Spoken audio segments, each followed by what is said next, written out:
Les monuments historiques représentent sans aucun doute le levier de défiscalisation le plus puissant. Mais les réductions d'impôts obtenues sont-elles vraiment illimitées ?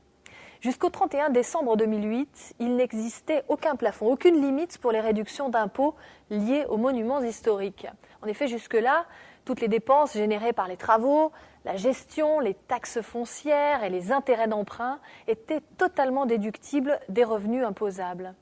Depuis le 1er janvier 2009, la nouvelle loi fiscale a fixé le plafond du déficit foncier à 200 000 € par an. En fait, pour bien comprendre la nature de ce plafond, il faut d'abord se pencher sur le mode de calcul des réductions d'impôts. Il diffère selon les cas de figure. Dans le cas où le bien ne génère aucun revenu, aucun loyer, le système reste inchangé. Vous pouvez déduire l'ensemble des charges de votre revenu global. En revanche, dans le cas où le monument historique est aussi une source de revenus, ces charges sont d'abord déduites du revenu foncier dégagé, qu'elles peuvent très facilement dépasser. On parle alors de déficit foncier que l'on déduit ensuite du revenu global.